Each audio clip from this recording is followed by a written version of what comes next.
2023 को सदन में पुनर्स्थापित करने की अनुमति दी जाए।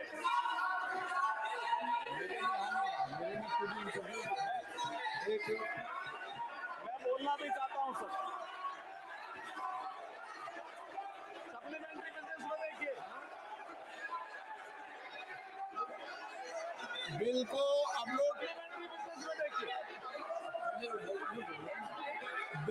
अपलोड कर दिया गया है। नई टेक्नोलॉजी है संसद की, और नई टेक्नोलॉजी में आप इसमें देख लें, भी है बिल अपलोडेड कर दिया है। अपलोडेड भी है। अध्यक्ष जी, मैं कुछ बोलना चाहता हूँ। अध्यक्ष जी, नई टेक्नोलॉजी है संसद में, आप इसको चलाइए। इसमें बिल लोड कर दिया गया है। आप बिल अपलोडेड भी है। मैं बोलना चाहता हूँ अध्यक्ष जी, कुछ बोलना चाहता हूँ। अध्यक्ष जी,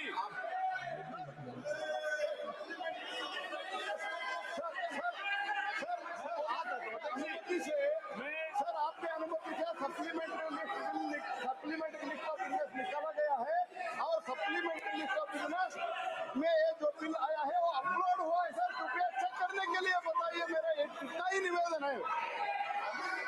मैं अध्यक्ष जी बोलना चाहता हूँ कुछ।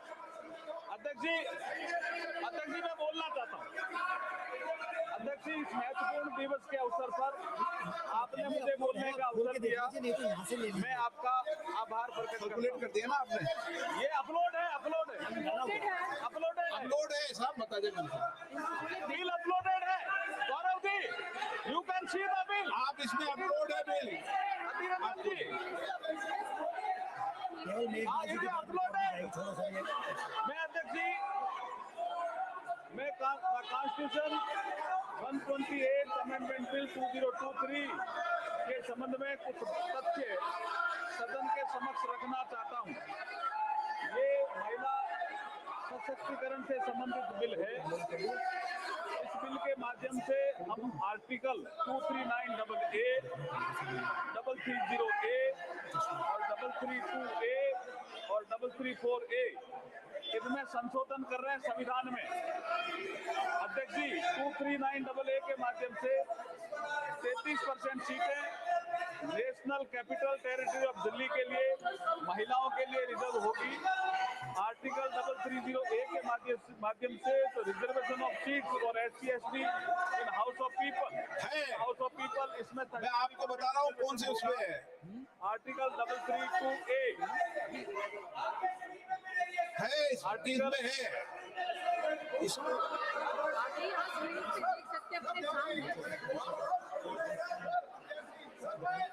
I would like to clear them, sir. It is already uploaded, sir. Supplementary list. It is already uploaded, sir. We are able to see it. We are able to. Why they are not able to see it? Whether they are opposing the Mahila reservation bill, let them clarify, sir. It is there, sir. Let them understand, sir. It is already there. ये तो है, sir, already. है मेरे अभी जो इधर रखा है टैब, ये टैब में आ रहा है. You please try to understand the technology. हम आज भारत में डिजिटल इंडिया के बात कर रहे हैं. चेक करा दो गौरव जी, चेक करा दो कृपया. चेक करिए, please check mister Gaurav. Digital console में एसएमएस में भी है, चेक. ये मेरी स्क्रीन पर दिख रहा है, तो आप सबकी स्क्रीन पे दिख रहा है. आप चलो एक मिनट देख लो. सबके डेस्क पे है, उनको रिवाइज लिस्ट ऑफ बिजनेस में देखिए. रिवाइज लिस्ट ऑफ अर्जुन जी आप कंटिन्यूस कीजिए. ठीक है अध्यक्ष जी, इनको शांत कराइए. आप तो कंटिन्यूस कीजिए. अध्यक्ष जी, इतना महत्वपूर्ण बिल है, महिला सशक्तिकरण से संबंधित महत्वपूर्ण. अधीररंजन जी सुनिए, 2 मिनट सुनिए. मैं वही बोल रहा हूँ अध्यक्ष जी. The constitution 128 amendment bill 2023, it's a very important amendment. It's a very important bill. Adhir Ranjan जी सुनिए थोड़ा. आर्टिकल 239AA हम इसमें इंसर्ट कर रहे हैं, जिसके माध्यम से 33% महिलाओं को रिजर्वेशन मिलेगा. किसमें? The national capital territory of Delhi. उसके बाद हम आर्टिकल 330A में अमेंडमेंट कर रहे हैं, जिसके माध्यम से लोकसभा में reservation of seats for schedule caste and schedule tribe जो प्रावधान पहले से है उसी में ही हम 33% महिलाओं के आरक्षण की बात कर रहे हैं। उसी में हम 33% महिलाओं के आरक्षण की बात कर रहे हैं। एक आर्टिकल 332 है जिसमें रिजर्वेशन जो दिया हुआ है इसमें असेंबलीज के लिए, उसमें भी स्टेट लेजिस्लेटिव असेंबली में 33% महिलाओं के लिए आरक्षण की व्यवस्था कर रहे हैं। ये बहुत इंपॉर्टेंट बिल है। और फिर आर्टिकल 334A में एक नया हम क्लॉज जोड़ रहे हैं जिसके माध्यम से इस महिला रिजर्वेशन की जो अवधि होगी वो 15 साल के लिए होगी। उसकी यदि बढ़ाना होगा तो संसद इसको अधिकार होगा वो बढ़ाने का। मैं इसके माध्यम से कहना चाहता हूं आपको एक समझाना चाहता हूं निरंजन जी। अभी जैसे 543 मेंबर है, it is already there in the you can see in the supplementary list of the business. You can see in the supplementary list of the Please business. don't exhibit that you are in. देखिए 543 number है अभी उसमें। Balu ji you can see now bill also in your hand. Balu ji you can sit now. एक minute Arjun ji, आज bill introduce हो रहा है, केवल कल बिल पर बिल डिबेट होगी जब आपने विचार रख करना। अर्जुन जी बेगवाल।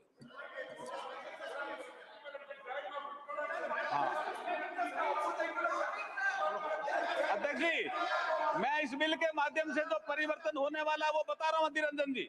अभी जैसे 543 हमारी लोकसभा की सीट है, जैसे ही ये बिल पास होगा, ये कानून बनेगा, उसके बाद वर्तमान में लोकसभा में जो संख्या जो कि सबसे ज्यादा है 82 महिलाओं की संख्या है, वो 181 हो जाएगी इस कानून के पास होने के बाद। कितना क्रांतिकारी कदम हम उठा रहे हैं। आप इसके समर्थन में नहीं हो क्या? आप बैठिए, एक बार बताता हूं मैं आपको। और इतिहास भी सुनिए कल्याण बजट जी। ये सबसे पहले ये बिल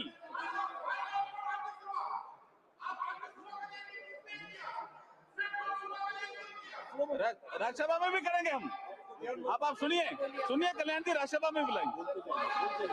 देखिए सबसे पहले ये बिल, मैं इतिहास बता रहा हूं इसका।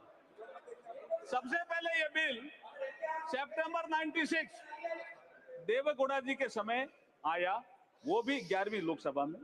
उसके बाद दिसंबर 98 में माननीय अटल बिहारी वाजपेयी की जब सरकार थी तब आया, वो 12वीं लोकसभा में।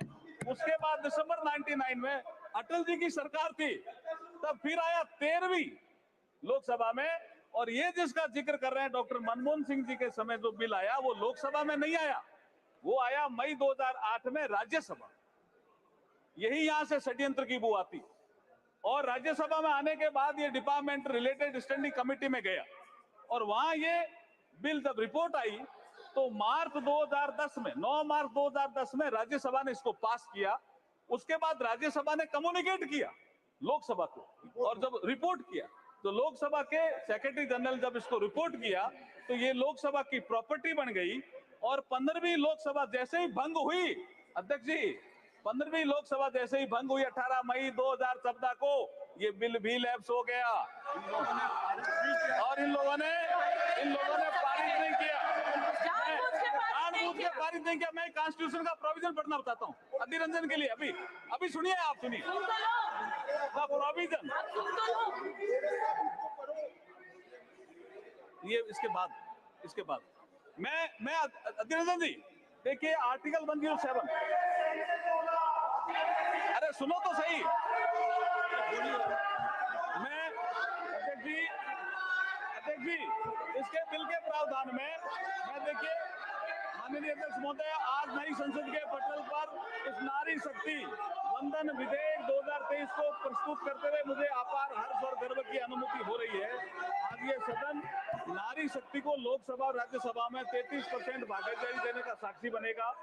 भारत के यशस्वी प्रधानमंत्री श्री नरेंद्र मोदी जी की सोच हमेशा से नारी को शक्ति स्वरूप मानने की रही है और माननीय प्रधानमंत्री जी के नेतृत्व में देश में आज वुमेन डेवलपमेंट से वुमन लेड डेवलपमेंट की ओर तेजी से कदम बढ़ा रहा है देश।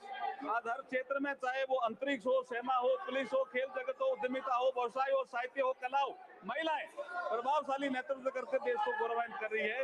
आज हम प्रधानमंत्री मोदी जी के नेतृत्व में नारी शक्ति वंदन विधेयक प्रस्तुत कर सच्चे अर्थों में नारी शक्ति को उनका अधिकार देने जा रहे हैं।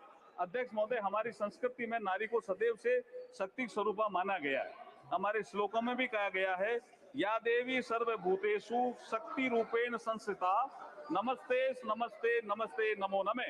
अध्यक्ष महोदय, मैं इस अवसर पर भारत के संविधान निर्माता बाबा साहब भीमराव अम्बेडकर का एक कोट आपके समक्ष प्रस्तुत करना चाहता हूं, कोट अनकोट। बाबा साहब को किसी ने पूछा कि आप किसी समाज के उत्थान की प्रगति कैसे नापते हो, व्हाट इज द पैरामीटर, कि ये समाज या देश, ये राष्ट्र उन्नति कर रहा है। तो बाबा साहब ने एक कोट कहा था, उसको मैं कोट अनकोट कह रहा हूं। उन्होंने कहा, I measure the progress of a community by the degree of progress which women have achieved. महिलाएं अगर किसी देश में प्रगति कर रही है तो मैं समझता हूं कि वो समाज, वो राष्ट्र प्रगति कर रहा है, ये बाबा साहब ने कहा था। अध्यक्ष महोदय, मैं इस अवसर पर भारत के संविधान के शिल्पकार बाबा साहब भीमराव अम्बेडकर जी को इसलिए भी याद करना चाहता हूं कि 25 नवंबर 1949 को बाबा साहब ने कहा था इसी सेंट्रल हॉल में, जिसमें आज लास्ट फंक्शन हुआ, कि हम एक ऐसे युग में प्रवेश कर रहे हैं कि हम राजनीतिक क्षेत्र में तो समानता होगी, लेकिन सामाजिक और आर्थिक क्षेत्र में समानता नहीं होगी। इसको कौन दूर करेगा? आने वाली सरकारों का ये इसका काम होगा। लेकिन ये नहीं कर पाए जो सरकारें आई, लेकिन जब प्रधानमंत्री मोदी जी आए 2014 में, तो जन धन अकाउंट आया, एक महिला के